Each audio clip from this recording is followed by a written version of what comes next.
Robbie Mitchnick. Okay. Robbie Mitchnick was the head of digital assets at BlackRock. He came from Ripple.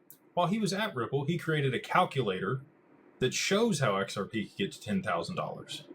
In his calculator, he actually had a metric or an input for how many times that XRP could be used per day.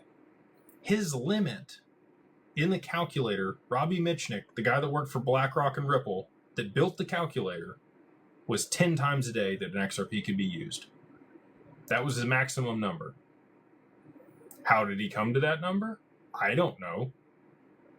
Okay, so that's far less than 17,280 times a day. Not to say that it can be used more than 10 times a day, but I think on average, the aggregate total of XRP will be used far less than 10 times a day. Somewhere between 3 and 5 times a day might be the maximum number of times that you would see the same XRP being used.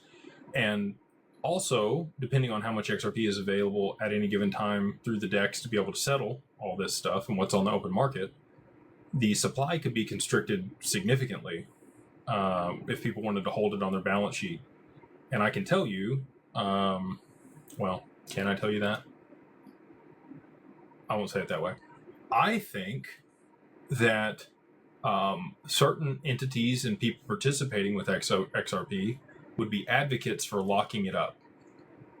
So the more times that XRP is used as collateral, maybe like for the derivatives market or a prime broker using it to back things, then there's not going to be a whole lot of XRP available. And some of it might be locked up in DeFi protocols or liquidity pools or AMMs or all these other mechanisms on the network that are going to provide liquidity for certain situations.